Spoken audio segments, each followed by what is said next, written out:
that clock is a little slow, but it is 6 o'clock, so we'll start. This is the City Council study session of June 17th, 2019, and all of council is seated. Our first agenda item tonight is a financial audit report. Finance and Administrative Services Director Maria Sobota is here to present to discuss this audit with several experts that she's bringing with her. If you could introduce them all, that'd be great. This on? There we go. Yep. I've asked Kevin Engels, the manager of finance, to actually sit with Managing Director Jim Hinkle to review this portion of the meeting, if that's okay with you. It's great. Yeah, pull up another. Oh, you're not going to stay up there with them? Okay, great. Thank you, gentlemen. Evening, Council. As Maria said, I'm Kevin Engels, the finance manager for the city. I handle our piece of the audit. With me this evening is Jim Hinkle from our auditing firm Hinkle & Company. We're presenting the audited 2018 financial report. I think Jim has a few comments, and then we'll see if you have any questions. Thank you. Thank you very much. Is this on? Yep.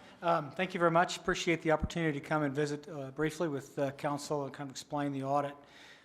What we do is we start the audit process with a detailed review and understanding of the system of internal controls over the accounting transactions through consultation with management, inquiry, observation, walking transactions through the process to fully understand the control features, the segregation of duties within the accounting.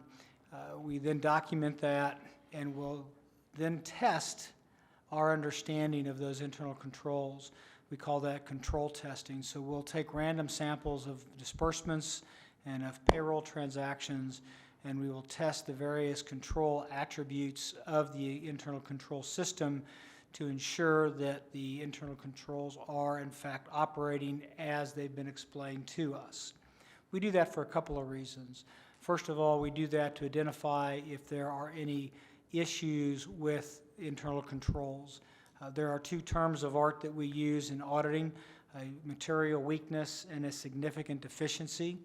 A significant deficiency is designed as a flaw or an error in the design of the internal accounting controls that would allow an error in accounting and reporting of financial transactions to go undetected. A material weakness is defined as a significant deficiency that would result in a material misstatement of the financial statements. So those are very specific terms of art. During our understanding and documentation of internal controls, as well as our testing of the internal control structure and verification that it is operating as explained to us, we did not note any significant deficiencies or material weaknesses in the internal accounting controls. So that's positive. Then after we're done with that, we do the year-end audit work on the balances of the balance sheet, the income statements, and so forth. And there we use substantive audit testing, which is primarily test of details of accounts balances as well as analytic review of various account balances. So we'll get into the details of the accounts receivable detail, and we'll verify the outstanding receivables at year end through subsequent collection of those receivables and tracing the collection into the bank accounts to verify that the money was actually received. We'll look for unrecorded accounts payable by looking at subsequent disbursements after year end and verifying that if those disbursements were for, in fact, something that should have been recorded during the fiscal year, that it was in fact recorded in that fiscal year. And so the bulk of our testing is in that test of details and analytic review of year-end balances. With that, the output by us, if you will, is our report on the audited financial statements. The report that we issued was an unmodified report, which in layman's term is a clean opinion. Basically, it states that the financial statements are prepared in accordance with general accepted accounting principles applied on a consistent basis from one year to the next. And so that's exactly what you want to hear, is that the financial statements are in compliance with general accepted accounting principles. So that is a clean report with respect to the audited financial statements. We also have a letter that we issue, and it basically looks like this. I think it's in your packet. We are required by our professional standards to communicate in writing to those charged with governance, you all, if certain things occur during an audit. If they don't occur, we are also required to communicate in writing that they did not occur. So that's what this letter is doing this year. It's communicating to you that we did not have any of the items that we're required to communicate that may have existed. So we did not have any difficulties during the audit. We did not have any disagreements with management during the audit. We did not have to consult with other accounting firms regarding the city's accounting policies or procedures during the audit, and so forth. So that is also a clean letter, if you will, that we did not have anything that we were required to communicate to the board, those charged with governance during the audit. So all in all, it was a good audit. There was a lot of material to go through, a lot of time testing to source documents to verify the account balances. We asked for a tremendous amount of information. Everything that we asked for, we were provided. We were not excluded from anything. And Kevin and his staff were very good in providing us the detailed documents, schedules, and things that help our audit become more efficient through the process. Thank you. Anything further? Nope, not unless there's questions. All right. Questions, council? Any questions on any of this? Clear sailing, I guess. Thank you so much for the work. How long does it take to do this? How many person hours for the entire thing, do you think? Oh, we're probably from start to finish, including, of course, Kevin and his staff prepares the CAFR, the financial statement. Then we have to trace numbers into that to verify that the published financial statements, the MD&As, the statistics are supported by the audited work that we've done. So from start to finish, it's probably somewhere in excess of 350 hours. So quite a lot of hours, close to 400 hours. Great, thank you. That seemed to prompt a few others. So Councilmember Sierra. Thank you very much for your work on this. I guess this is more of a question for maybe the finance director or for the mayor, but this was a lot of information to go through, so I don't have any specific questions at this point, but when I do have specific questions, what is the best way to bring that to the attention of all of council and make sure that everybody gets the same type of answer? That's a good question. I will ask our finance director if she wants to come forward and answer her perspective. My idea would be that you send it to our interim city manager, the question, and then any response could be part of the council requests, and all of us then would get it in that. But do you have another idea? I think that's a great idea. So through the city manager, and we can determine whether or not it's a council request? Yes? Yeah. All right, does that help? Mayor Pro Tem Russell. Yes, thank you. So we, by state law, need to do a CAFR every year, correct? And do we always do the audit at the same time we do the CAFR? Yes and yes. The audit is on the CAFR. So the CAFR stands for Consolidated Annual Financial Report. It is your financial statements for the fiscal year end, along with a number of other things, such as the management's discussions and analysis, which is management's discussion of how the city's doing, what kind of challenges is it facing, et cetera. And then statistical sections in the back that have a whole lot of statistics with respect to the city operations and things like that. All those combined with the financial statements make that CAFR, Consolidated Annual Financial Report. And the audit is auditing the financial statements and the associated footnotes. So that is one and the same with respect to that process. You cannot issue a CAFR without that audit report in reference to the financial statements and footnotes. So that's kind of an all-encompassing process, and it is done annually at the conclusion of the fiscal year, which is a calendar year for you all. Okay, thank you. And then this question, I believe, is for Director Sobota. Does how does the report that we got from Caliber last week about having to spend anywhere between maybe 76 million and 92 million, does that impact the report, not the report itself, but our position? I mean, are there any concerns that we should have because of outstanding infrastructure problems that are separate from this? Well, I can speak just in general terms. I mean, this is an audit of the financial statements and the validity of those.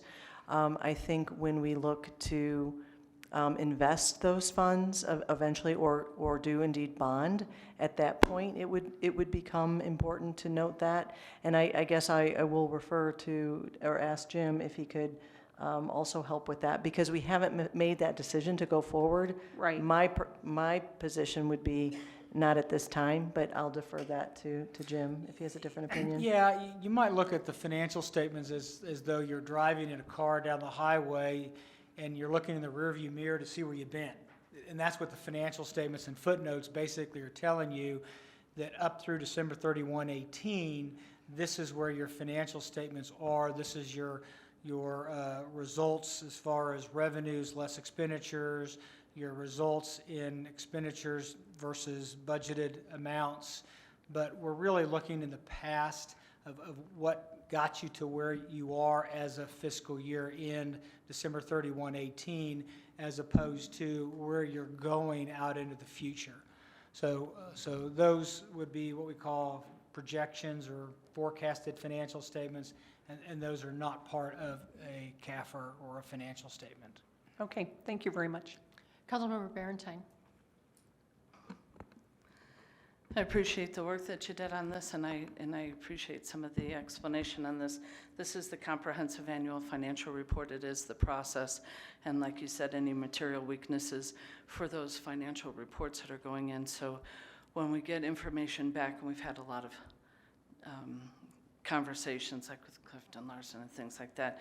So something like happens with Dixon or the Colorado Department of Revenue, where you got $10 million missing, or more recently Monument or Clear Creek, and people go and why didn't the CAFR catch it? And it's because it's not really what that's designed necessarily to do. And so I appreciate the additional explanation, getting that kind of audit piece into it and believing that this was some kind of audit that would catch a Clear Creek or a Dixon, or even the silliness that happened for 5 years with the Colorado Department of Revenue. It's just not designed for that. This is what it says, the comprehensive annual financial report, and I appreciate the job that you did on this. To Councilmember Sierra's question, or kind of statements, I do think that it probably would be a good idea for a little bit more time with this, but also as we have a brand new city manager coming on soon, that we're gonna, if it's necessary, if there were any other questions, I suppose we could always bring it back, but otherwise I think we're gonna be able to go through our director and work with this as we go through the budget process. But thanks for the work you did. You're welcome, and if I may just add a comment on that. With respect to questions on the numbers and things like that, management would be a great answer or a place to get those questions answered. You know, we're talking more about the audit process and what we do in the audit to verify the accuracy of those financial statement numbers. And only the financial statement. I understand. Yep. Because people aren't clear, like, how could we do this CAFR every year, and then later there's this other problem that pops up or something. That's just really not necessarily what it's designed to do. So it is possible for that to happen, and that doesn't lay on you then, but people can misunderstand that quite easily. So thanks for the clarification. You're welcome. Any further comments? All right, thank you very much for the work you've done in this. Thank you, and I'd like to thank Kevin, because this is a substantial amount of work for Kevin and his team to provide this information. So I appreciate you, Kevin. Thank you. Thanks much. Thank you. Thank you. All right, the next agenda item is a proposed IGA with Tri-Cities for the Homelessness Assessment, and Interim City Manager Dorothy Hargrove is here to present to discuss this proposed IGA.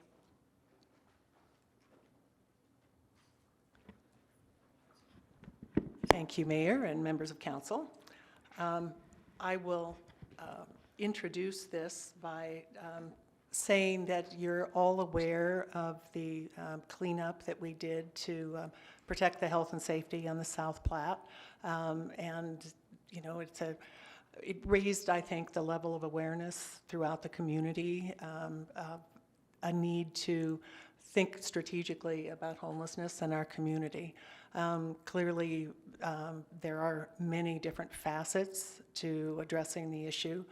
The proposal in front of you is one small piece of what we think would be a good way to move forward, but it's not an answer in isolation in terms of dealing with people experiencing homelessness in our community. This is a proposal from the Tri-Cities Homelessness Policy Group. And if I can refer to the mayor, when was that originally put together? It was after we started, I think, in September, didn't we? September or October. Okay. And we began to try and figure out what in the world we might do together. I thought that was the case, but wasn't sure when it started.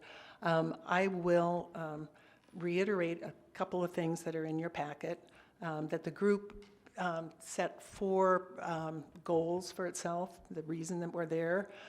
One is to understand homelessness in the Tri-Cities area, to work proactively to ensure that legislation in each area is supportive and consistent, to collaboratively work across jurisdictions to create a coordinated approach with all stakeholders, and to support community education initiatives that provide two-way communication and learning. Given that charge, and the policy group spent some time saying, you know, they've been learning, listening to a lot of folks, but felt that one of the key needs that we need in order to make policy in each of our cities is good data. And so having thought that, they explored working with places that could provide us the kind of research that we need, and recommend, as this IGA says, to work with the Burns Center on Poverty and Homelessness. It's part of the Graduate School of Social Work at the University of Denver. And they've presented a proposal, which is a statement of work attached to the IGA, to do 2 separate studies of the homeless in our communities. The first would be what they call chronic homelessness, primarily single individuals who have been on the street, as it were, for a while. The second would be to focus on families. We've learned that there are many families in situations of homelessness, and their situations, the causes of their homelessness, and some of the services required could be very different from the other group. So that's why those 2 separate studies were separated, because it would be 2 separate populations with perhaps separate needs and information. So the Burns Center was willing to do the proposal. They came to us with recommendations from other community groups that they've worked with. We were very impressed with the work that they had done with the City of Trinidad. And in your packet, I presented the very colorful 2-sheet overview that just highlighted the information. That this is not the sum total of their report by any means, but it is a very quick glance at the type of information that they might be able to provide us based on their interviews. The goal is that instead of just counting the number of people that, based on self-identification, would say, yes, I'm homeless right now at any given time, they would reach out to individuals experiencing homelessness and take the time to interview them. Development, as you can see in the statement of work, of those interview questions would be very detailed, very thoughtful, encouraging people to share their stories and to learn more about where they are, what challenges they're having exiting homelessness as well. So that individual interview is so much more rich than just counting people in a certain circumstance at any given time. That's also why the studies are very separate, because the interview questions would be, distinct for each of those two groups. The Trinidad, as I said, report was very useful, and I know we talked to some of the leaders there who said it was very useful to guide them if they were talking about moving forward. Currently in Loveland, the Burns Center is also working with a community group there, including the city government, to come up with more of a strategic vision of what how they could deal with homelessness and help people more thoughtfully. Sometimes it's a question of not necessarily not having any resources between the county and the cities and nonprofit groups and the like, but coordinating those. What are the resources available and what are the needs? We've thought those and other, based on the experience of the principals at the Burns Center, that they do a very good job. The group, I think the city manager at Sheridan drafted the original IGA. Our mutual city attorneys have approved the language and attached the statement of work for your proposal, for your consideration.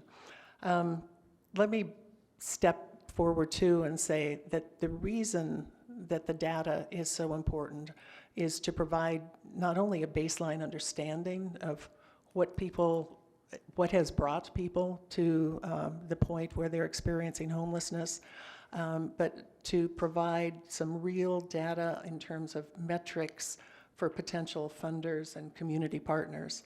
If we know that, I'm just making up a number, 3% of our population total is experiencing homelessness, and our goal is to reduce that to 0.5%, then we have a number that we can reach for. We can say, that we're going to get there in 1 year or 5 years, and that's the sort of data that, whether it's federal funds, state funds, county or private philanthropy or community partners, they would want to know what our plan was in detail, and we need those kinds of numbers to make that approach. We can also say that if we find that, and again, I'm just making this up, that the majority of the what you might call chronic homeless in our community are veterans, it would lead us down a different path than if the majority are not veterans. It will really help us focus our services and sources of funding and sources of services throughout the community. So I think the importance of the study is that it is part of a coordinated response to a problem that we hope to solve in part or in whole, but it seems like a very good sharing of resources. Now, as I've said, under the financial implications, the total cost of the two studies is about $107,000. The cities had agreed in the policy group that it made sense to split that cost 3 ways, just evenly.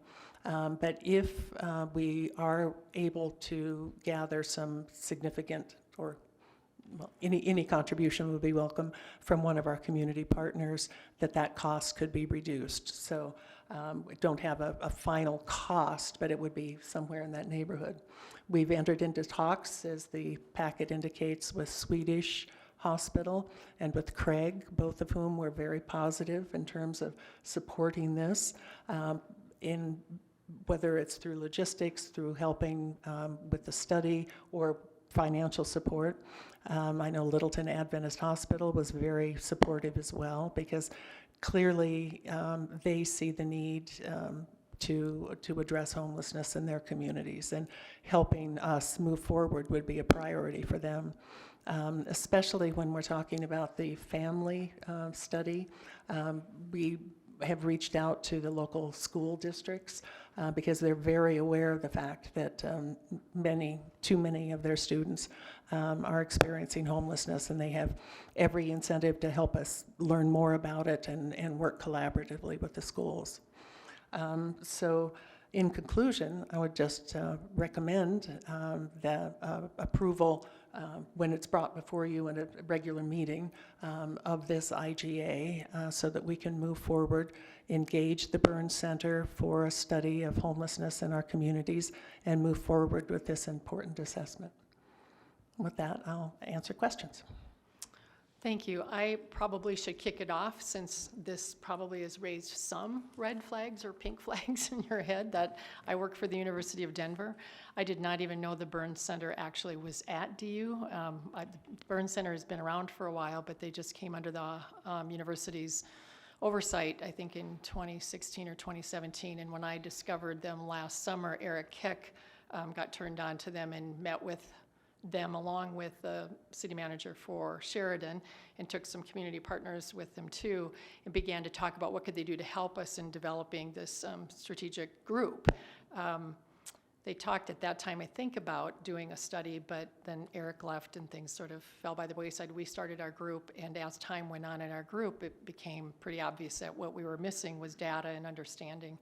So the Sheridan city manager then recontacted DU, the Burns Center, and then by February we had them come and share with us. So I, very quick after all this began to happen, alerted the city attorney to this because this is my place of work and I did not want to be involved, and I tried to stay out of those conversations, but I am a part of this group. So I am not, I'm going to recuse myself if you want me to, if you will let me. If not, I will be glad to be engaged. But I do want to say that underlying the whole conversation is the data and what's needed. Whether we do this study or another study, I think homelessness has a lot of money thrown at it in various ways without a lot of strategic planning, and people don't necessarily know. We don't know what we have as a baseline, and we also don't know where to go find the funding for the things that we could discover. So I think it's a good place to start, and the committee became very clear on that as we've been working together, saying, what do? We don't even know what policies we have that might influence positively or negatively without a little bit more data. So with that, I will entertain questions, and it's up to you all if you want to move it forward. Councilmember Barentine. My concern is actually more to, and you gave a little bit more information on that, and actually makes it more of a concern, is that the Burns Center was the only one that was considered, that there wasn't an RFP put out, that there, and looking around, there are other entities that have done pretty significant studies already and are capable of doing that. And so now that you've brought a little bit more history to it, it is the only one that's been looked at. And so that is of concern, probably more than whether you have some working relationship with it or not. And the questions that got raised for me is, what did this group do to look at any other organizations and what they might be able to provide? Because in order to go ahead and make this data worthwhile to us, we have to know what the data is that we're looking for as well, in the confines of what we might be able to do. And so not to have any kind of other input or maybe process that somebody else might do with it to even compare it to makes it somewhat difficult for that. I would leave it to you whether you believe you have a conflict of interest or not. I didn't have a concern with that as much as I did that this was the only one that was talked to, and that is a significant problem for me because I don't think we have a comparison there. Yeah, that it is true. But we asked, I think the group asked a number of people, who would do this kind of study, and the Burns Center was the only one that people talked about. I think MDHI, we did have Dr. Matt Meyer to the last meeting last week. The Metro Denver Housing Initiative is the group that does the point-in-time study that you might be familiar with, as well as the oversight of the Metro Mayor's Fund that we all approved $1,000 to go to. They're the ones that disperse that. They're involved in a number of things for the metro area, probably the largest group to be doing a study like this. And he was very affirming of this is the best place to go. So, but I could see we could possibly do an RFP. Does the group have some material then from, or are you just saying those things anecdotally? Because I didn't see it in here that the group had done any work to go and solicit any information from anybody else. So aside from anecdotally, or some people talk to people, before we spend this kind of money. I just would have liked to have seen that happen. Yeah. Thank I- you. I don't think it's anecdotal, it's what we did. So there were a number of people, but I don't know if you want to speak to that at all. But Councilmember Do we have some Martinez? documentation is all I was asking for that process? Not other than Okay. the committee meetings that we had and discussed it, yeah. We do have some minutes from the meetings, I believe, we're really an ad hoc group that began, so it's become more formalized as we've gotten our agenda setting. I think I was telling Mayor Pro Tem at the beginning, we knew we needed to be together, but we weren't sure exactly what we were supposed to be doing, and it took us several months to figure that out.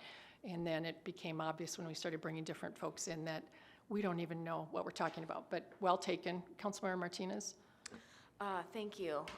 Thank you. I'm really glad that this is before us tonight. I feel like this is a huge piece that we've been missing to even have the discussions about what to do to go forward. We don't have a baseline, and we really need a baseline in order to determine what the right approach is to start helping these folks. So I think this is a really smart place to start. And thank you, Mayor, for your work on this group and bringing this forward. My question, I would love to go forward with it. I'm really supportive. I would like to see us move forward. My question is, do we know the timing of the other two cities approving this? Have they already started discussions, or are they kind of at the place where we are? Or do we know? My understanding is that the Littleton City Council had last week discussed this and decided to move it forward. I honestly don't know where Sheridan is. I don't know either. I think they're bringing it up in the next 2 weeks, I think the mayor said, but it wasn't clear on their agenda yet. They were trying to find time for it because they did not have a meeting.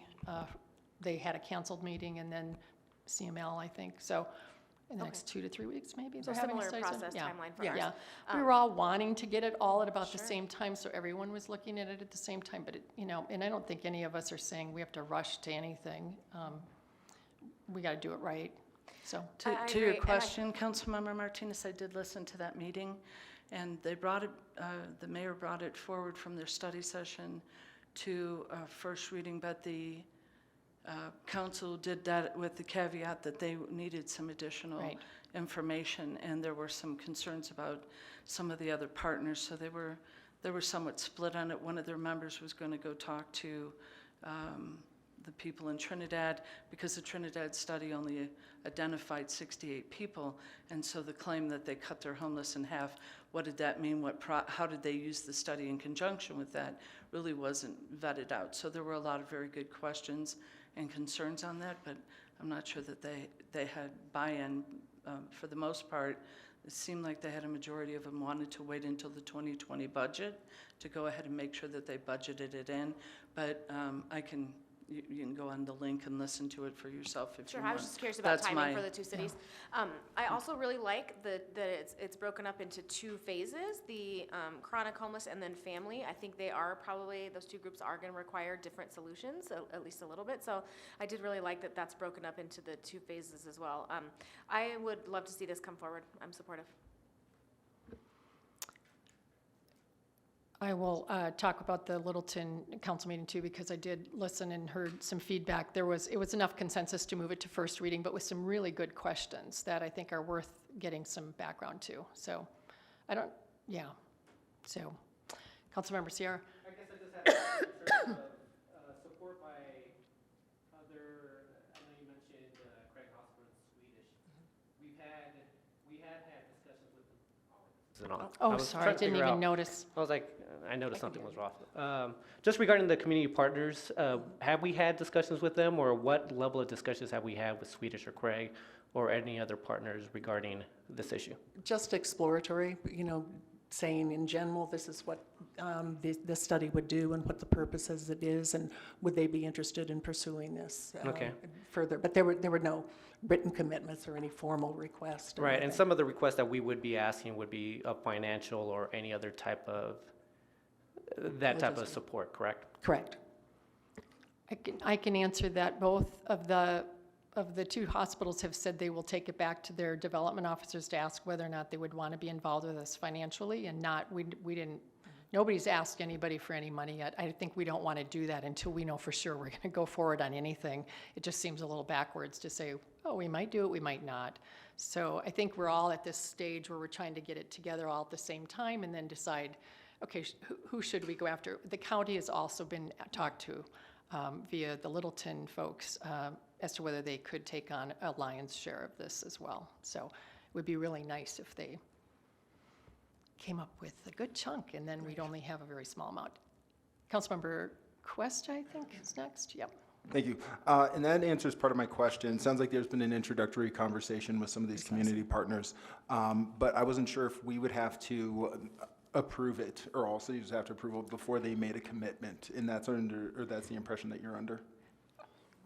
I don't think the policy committee decided where to go on that. I think we all knew, though, that it would be a little bit weird to ask people for money if councils were going to vote it down. It would be not a good way to go forward with those partnerships. So I think that's why we all said, let's put it on our study sessions and get it going and see what everybody thinks. And then if we think, if we say, yes, we want it to come forward in a first reading, but make it a month and a half from now, or we want to do RFPs or something like that, we could certainly do that and go back and say, okay, we're going to go forward on this. Would you be a partner? Okay. I'm hoping that I think the county is very interested in this, because that's the lion's share of where this kind of social service stuff would come from, not from cities in particular. DOLA would be another way, and also the state, and then there's some nonprofit and for-profit enterprises, such as a social enterprise fund that could happen from this afterwards. But those are all, we got to get the data to even go to partners to ask them.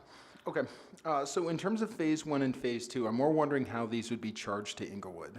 Each, it sounds like there'll be a three-way split, or that's been what's recommended, is a three-way split between the cities. So phase 1 is $51,000, call it $17,000 per city. Phase 2 being $55,000, $18,000 per city. Those would be two separate charges that the city would pay then. They wouldn't be paying a lump sum, it would be two separate. And the only reason I ask that is the threshold that total would put it at. You raised the issue that this was just put out to the Burns Center. I know this is a very unique issue, and this isn't one where if you put out an RFP, you get, I would think, a tremendous amount of responses, but we would still be beneath the RFP threshold, if I'm correct, if we do it as two separate payments, whereas if we went a singular payment, that puts us at closer to 35, and actually maybe then we'd still be okay too. Can you walk me through it? Yeah, from a City of Englewood procurement policy. Please. Anything over $10,000 requires a contract and quotes through the city manager's office. It's not required that be brought to council. But certainly, we wouldn't go into it on a handshake I'm sure you're going to do fine, but we would have to follow our procurement policies. Whether it was 17,000 or 35, we would still need all the documentation and quotes and a justification for using this. And that has taken place already, or that has not? We need approval, then you'd go forward with that? Why, I guess, you need us to approve this project before you would go out and get the contracts? We need you to, well, number one, the money is not budgeted. If the $35,000 is not budgeted anywhere, and it would require a supplemental if you wanted to go ahead with it this year. So clearly that is your purview. But I think the larger issue is whether this is something that you would support and think is a good use of monies moving forward. Does that help explain it? That does, thank you. Final question, and I certainly see what data we're trying to collect here. What do we then do with that data? My question is, what is next step? We get this data back, and I understand we'll analyze, we'll review, but what are we really looking to apply this towards? In my understanding, it would help us decide what policies we needed to move forward on. For instance, the family study could say that the majority of the families who are experiencing homelessness were evicted from their apartments because they were unable to make the rent. To me, that seems to indicate that we need to talk about how we can make housing more affordable. I mean, that seems logical, but there could be many other reasons why they've lost their homes. But if it is just a question of affordability in housing, then that's a legislative question. How does the region address that if that's the primary cause for putting people in this situation? It's that kind of policy deliberation that would help. Secondly, we could say, clumsily indicated, if we want to ask a potential funder or a philanthropist or a government agency for money, we need to be able to say, these are the people, this is how many people are in this situation, these are the specific steps that we hope will mitigate the situation, and here is our specific goal for reaching it, and you'll be able to measure the success of our programs based on that data. Very good, thank you. And I certainly would leave it up to the mayor to determine if she wants to recuse herself from the vote or not. But that answers my questions, thank you. Thank you. Thank you, Councilmember Wink. Thank you, Mayor. Thank you for your thorough presentation, Manager Hargrove. Regarding the question of do we do this or not, it's clear that Englewood can do more to support our vulnerable population that's homeless. And in all the involvement I've had to date with the community partners and groups within the community working on supporting this community, the common thread I've certainly seen, as has been mentioned, is the lack of data and the inability to understand where we're starting from. And so that seems very clear. We do need that baseline. We need to understand. We also need that data to measure. To Mr. Cuesta's question in your answer, I also feel that once you have collected data on sort of a needs assessment basis, it really is the point at which you can start to develop a strategic plan around what our goal is, our nearest term goal, let's even say, toward the problem. So a plan can then be formulated, and that plan would then have objectives and dates attached to those objectives that you can measure, but that are wholly tied to the fact that we know these things and we don't know these things. And the funding sources that support the efforts are then also tied into that data. So it's central, it's critical to have that. So I'm in support of us doing this, absolutely. Regarding Mayor Olson's recusal from any future, should this all move forward,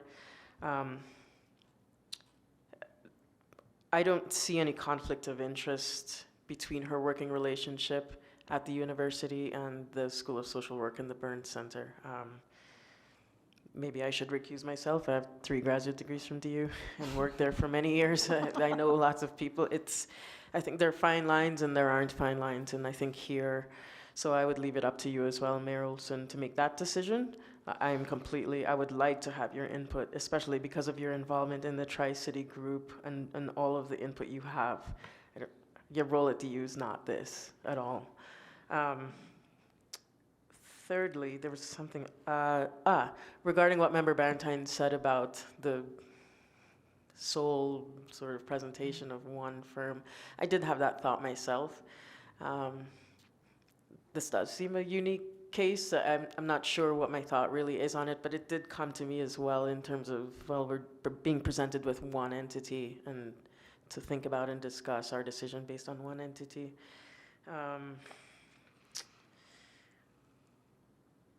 And finally, regarding the study being designed around single individuals experiencing homelessness and then families experiencing homelessness,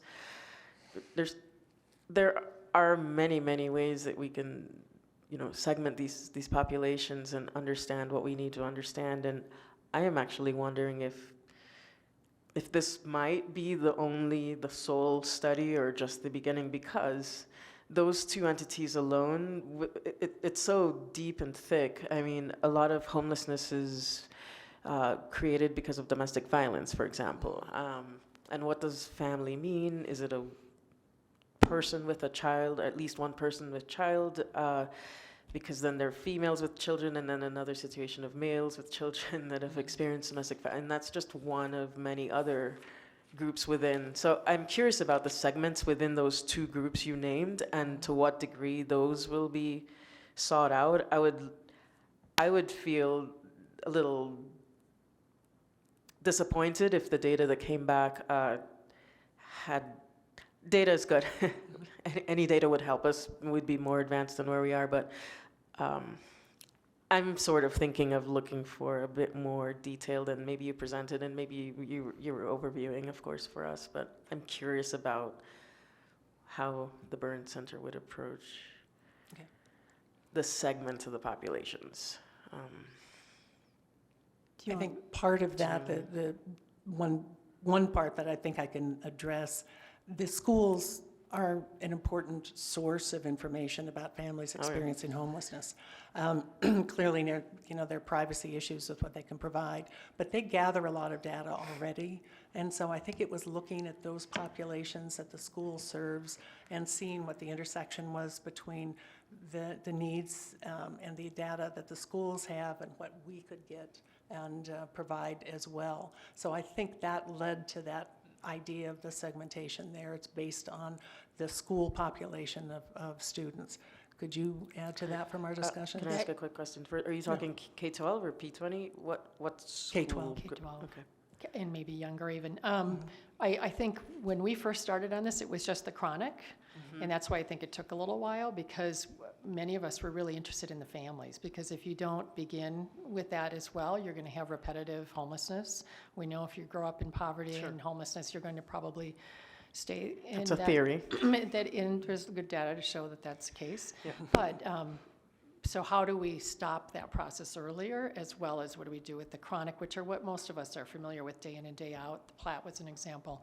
So we pushed to ask whether or not there was a way to get at the family part of it, which Trinidad did not do. Trinidad did a very small study. It was maybe only $8,000 or $9,000 compared to what we're doing. We're talking about a Tri-Cities area, which is a lot more people. Yeah, their a lot population's more, much smaller, and correct? very different from the three as Right. well. So the family part of it has a different approach with different kinds of interviewing techniques, different kinds of contact points, and it's just different than the other. It'll be two separate kinds of reports, but I think the policy group's idea was that we want to do both populations. We don't want to leave the families out because it's such a huge piece of what's ongoing in our community that we're not aware of often.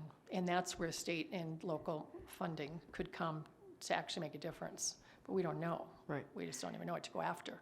Thank you. And then do we know the degree to which we may have any level of access to raw or even aggregated data a couple of levels up to protect, PHI or anonymity of the data element? I was at one meeting where that was discussed by the people from the Burn Center, and I think it's just aggregate data. I mean, that they might In the be- report, for Right, example? Oh. yeah. I mean, we certainly have to protect everyone's privacy, but how much could the schools share with the researchers? We'd have to ask for volunteers for interviews and that sort of thing. And But- did you talk so in terms of getting school data, and let's say this is moving forward, we have Burn Center data and the data from the schools. I mean, was there discussion about how to, obviously the staff has the skills, but And the marrying the data and matching Yeah, and all in of that? the statement of work, they talk about, what is the official title, forgive me.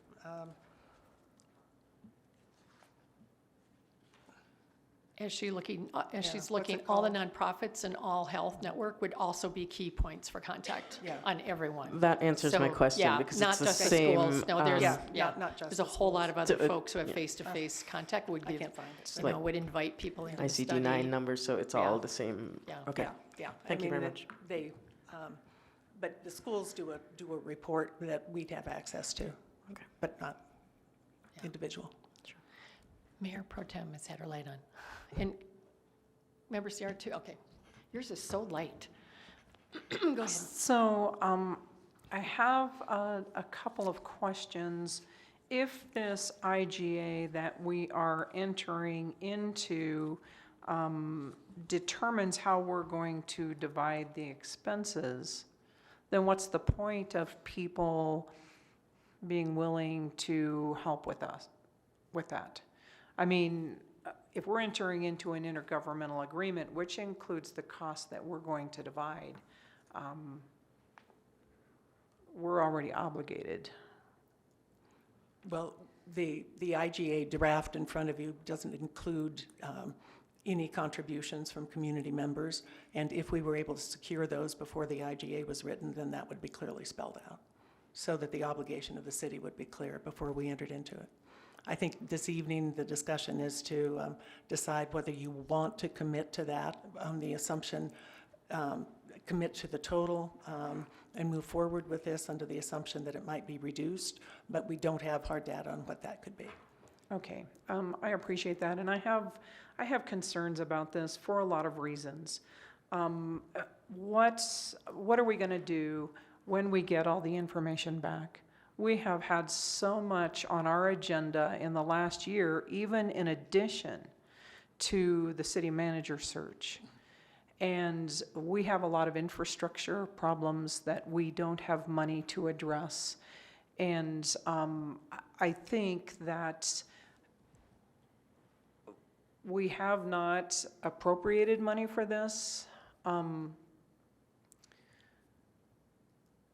And I also think that it is not the role of government to get into this. I mean, we do need to develop policy. As a city council, our job is to develop policy, and city staff is to carry out the policy that we decide. I do believe there are organizations out there, and I'm just going to give one that I went to about a year and a half ago when I was acting mayor. I was invited to the 50th anniversary of the Action Center in Lakewood. And so they opened in 1968. They started out with a Quonset hut, and that is all they had. They have grown to a huge organization. It is nonprofit, run totally by donations. The table that I sat at was mostly Jefferson County school administration people. And then there was this gentleman that came later, and I was talking to the gentleman next to me, and I asked him if Jefferson County contributed money to the Action Center. And he said, well, the person that just came and sat down was a Jefferson County commissioner. So I talked with him and asked him if he felt it was worthwhile. And he said, absolutely.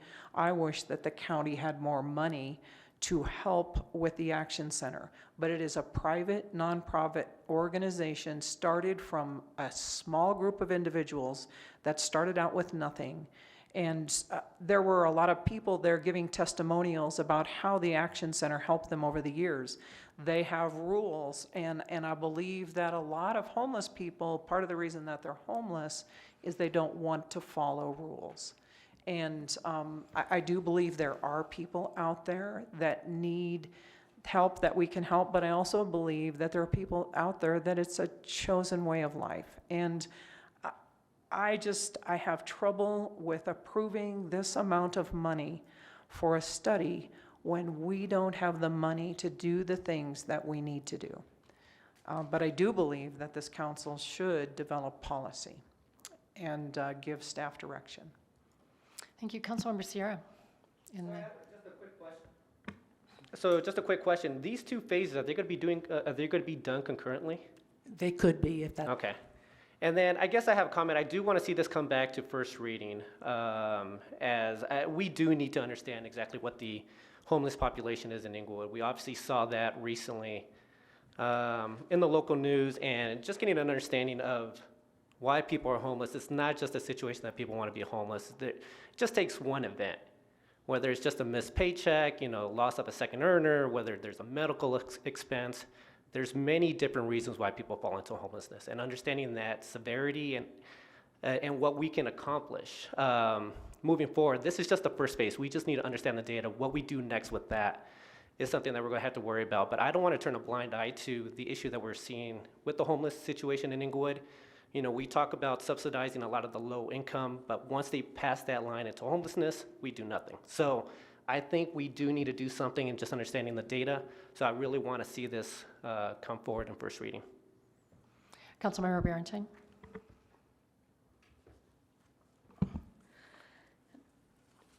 I think that Councilmember Sierra touched on a big part of my concern, and that doing a study for the sake of doing something to look like we're doing something is a huge concern to me, is that we really up front should know what we're able to do. I think what the Mayor Pro Tem brought up about that we're going to have to set some policy regardless of what the study comes back with is a little separate from this.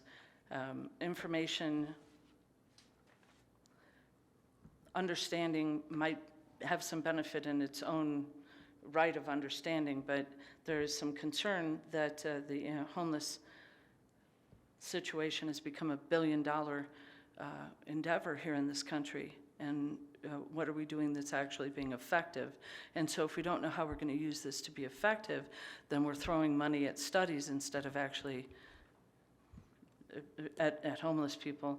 I think I think that's some legitimate concern. This study goes over an 8-month period. In 8 months, the entire world can change. That's a huge span of time to study something like this. This council will change in the period of time that this is being studied. This contract, the contract is one contract for $107,000. All 3 cities will sign a contract that is over our procurement.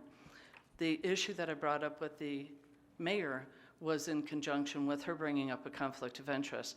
That it didn't look so much as a conflict of interest was not brought up to me in that she worked there, but that maybe she was connected there, and that's the only ones they looked at. And so then it became more of an issue for me that this is over the $100,000 threshold as a whole, because that's how we would be approving this contract, and that at least from my perspective, we should try to follow that and at least make sure that there are other entities. I do not believe that this is a specialty area. This is a billion-dollar industry. A lot of people are looking at it. Several other studies got brought up just in the Littleton meeting alone, and I think we need to have at least a little bit more information about what would we get from somewhere else, what's the time frame, would it be a little tighter time frame, along with the discussion from this council on exactly what kind of policies are we looking at that this might help us, and what, in the end, if we have a deeper understanding and no power and no authority, then all we've done is wasted money that we could have handed out at the corner to a bunch of people that might have been able to at least eat with it. So I think we need to understand our role, our authority, and what we're going to be able to do with this. As to the school, Councilmember Martinez, and I brought that up, I think, one of the first ones we went to this year about some of the data that they have, and there is a huge amount of pushback from them sharing any of that. I asked at that meeting about being able to do that. There are huge privacy issues, and I'm not sure how useful that piece will be. They go by the federal standard from what she explained to me, and that is that anybody who is not on a lease or not on a mortgage is considered homeless. So a woman who has a boyfriend who lives with her 2 kids in an apartment is not the leaseholder, they're considered homeless. But there's also a huge privacy issue in that. By their standards, I've been homeless several times when my husband and I were going to go buy a house and we stayed with grandma, we would have been considered homeless at that time. So their standards are a little bit different, but their privacy is near and dear to their heart. If Littleton did this study, they have, and you were taking the school information, they have a 28% population that comes outside of their community. We do as well. We have a huge population in our school district that is outside of our community. So how you split that out to exactly how useful that is for what we can do and have the authority, we would have to consider as a council and really bring that into it because of the open enrollment. And then the other question is the expansion of the study. If we expand the study, then there was brought up in some conversations, and rightfully so, that they might want to expand the study more to include them if they're going to be players in that, if the county is going to go ahead and put into this, and I believe they might have some interest, but if they're going to play into this, then they might want an expansion of the study that goes beyond the bounds of just this Tri-Cities. If it's going to be Porter's Hospital in Swedish, they might want an expansion of it to include a population that's getting services that we wouldn't be looking at in this study. So I think we need some significant information before we move this forward. I am concerned about trying to act as if, well, if we just show support for it without it being solid and something that we can really have some robust support for, instead of a lot of questions, that we might be chasing away some other participants and partners in this more than getting that kind of collaboration. So Those are my concerns. Like Councilmember Wink, I do not have a problem with, and I hope nobody got that impression. It was only the fact that the subcommittee itself didn't look at somebody else that I think even brought up any kind of concerns to anybody. And I leave it to the mayor and her integrity and character to go ahead and make that decision for herself. I would never interfere with that, so thank you for that. Thank you. Well, ultimately, you'll have to decide that, because if I decide to recuse, you'll have to vote on whether I recuse myself or not. So I'm just putting that out there, that I'm willing to do that. I wanted to answer a couple quick things, and then I'll get to you, Member Cuesta. It was Craig Hospital, not Porter, just so you know. The Englewood Schools is interested in the study. I've talked to the superintendent a little bit about it several times, and she said, let me know. I'd love to send a letter of support when you get that far. I don't want to get people that far until we've had the conversation, because it's us who have to decide if we're going to do this or not. So with that in mind, maybe there's a stepping stone of this where we find out who is all in, and then we come back with that, because there's some great questions that have been raised here. Councilmember Cuesta. I see that we're running out of time here too. Yeah. I'll move to support to get it out of study session. I'm not sure if I can commit to it once we get into council. I really like the question raised by Councilmember Russell. What is the role of government in this? And I think there's many, many perspectives on that, and probably a lot of ways to go about it.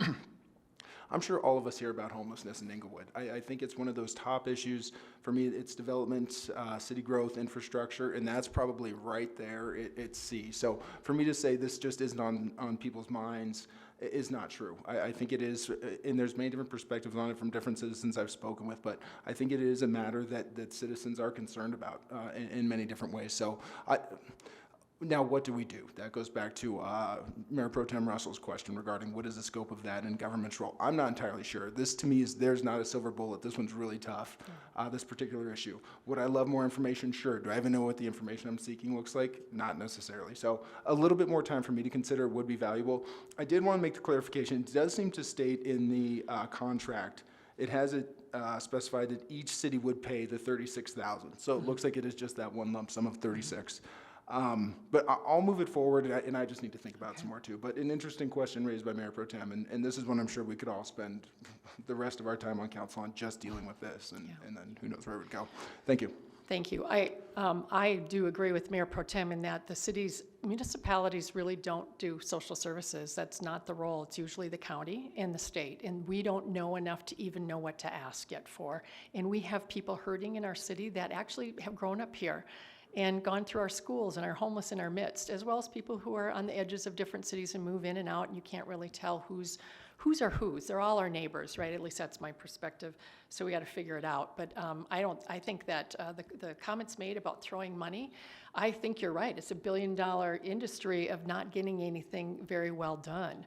So the study that you probably saw from Forbes and a couple of others are showing that with data-based decision-making at the front end, with a clear baseline, is really the best way to start out. Not to be throwing stuff here or there to this nonprofit or whatever, but to have an organized sort of process, and that's what the role of the study would be. What would we do next with it? It would be to figure out, okay, what did we find out about who are in our midst, and what are the services that could be matched, and how do we go after those, or turn this data into a place where Arapahoe County then takes Englewood and Littleton and Sheridan as serious as Aurora, where the largest number of homelessness probably exists right now outside of Denver.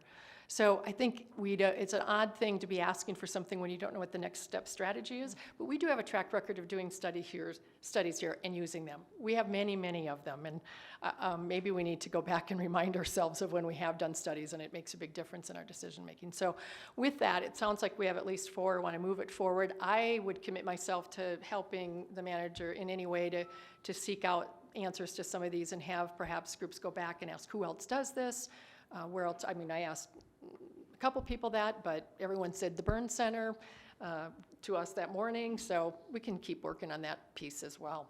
But do you think you got enough to go on to get some next steps? I think so, And then we'll bring yes. it back at an uncertain date at this point yet? Yeah? Yeah. Okay, Thank great. you. Thank you. We're adjourned to next door, where we get to make our big decisions. Yes.